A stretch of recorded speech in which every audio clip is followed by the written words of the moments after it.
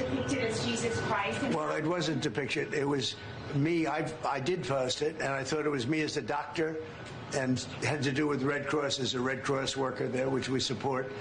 And only the fake news could come up with that one. So I just heard about it, and I said, how did they come up with that?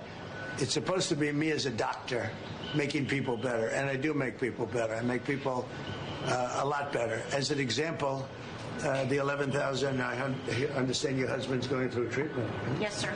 Yes, sir. He's He going has through some cancer. very serious cancer treatment, so Yes, sir. this goes a long way. Yes, sir, it sure does.